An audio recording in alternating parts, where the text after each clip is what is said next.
అందరికీ నమస్కారం. అందరికీ ఆరోగ్యం శీర్షికన మన రత్నలహరి టీవీ ఛానల్లో గుట్కా పొగాకు వల్ల ఆరోగ్యానికి ఎటువంటి హాని కలుగుతుంది చూద్దాం.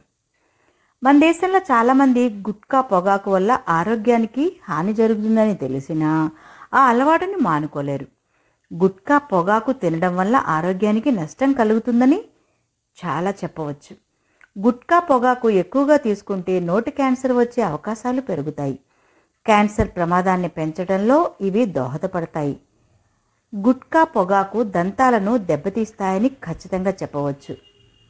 ఇవి ఎక్కువగా తీసుకుంటే శ్వాస సంబంధిత సమస్యలు వచ్చే ఛాన్స్ ఉంటుంది. వీటి తయారీ కోసం వేర్వేరు రంగులు రసాయనాలను వాడతారు. వీటి వినియోగం వల్ల హార్మోన్లపై ప్రభావం పడే ఛాన్స్ ఉంటుంది.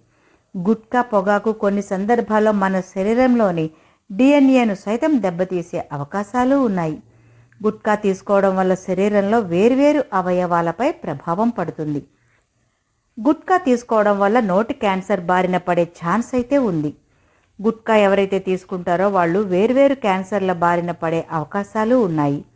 మన శరీరంలోని ఎంజైమ్లపై గుట్కాలు నెగిటివ్ ఎఫెక్ట్ చూపించే అవకాశం ఉంది. గుట్కాలు తీసుకోవడం వల్ల సెక్స్ హార్మోన్లపై ప్రతికూల ప్రభావం పడే అవకాశాలు ఉన్నాయి. శరీరంలోని హార్మోన్ల ప్రక్రియను ఇవి అడ్డుకుంటాయి. గుట్కాలు తినడం వల్ల పుట్టబోయే బిడ్డపై కూడా ప్రతికూల ప్రభావం పడుతుంది. గుట్కాలు తినేవాళ్ళు ఇకనైనా ఆ అలవాటును మార్చుకుంటే మంచిది. కేంద్ర రాష్ట్ర ప్రభుత్వాలు గుట్కాలను బ్యాన్ చేసే దిశగా అడుగులు వేస్తే బాగుంటుందని కామెంట్లు వ్యక్తమవుతున్నాయి. ధన్యవాదాలు.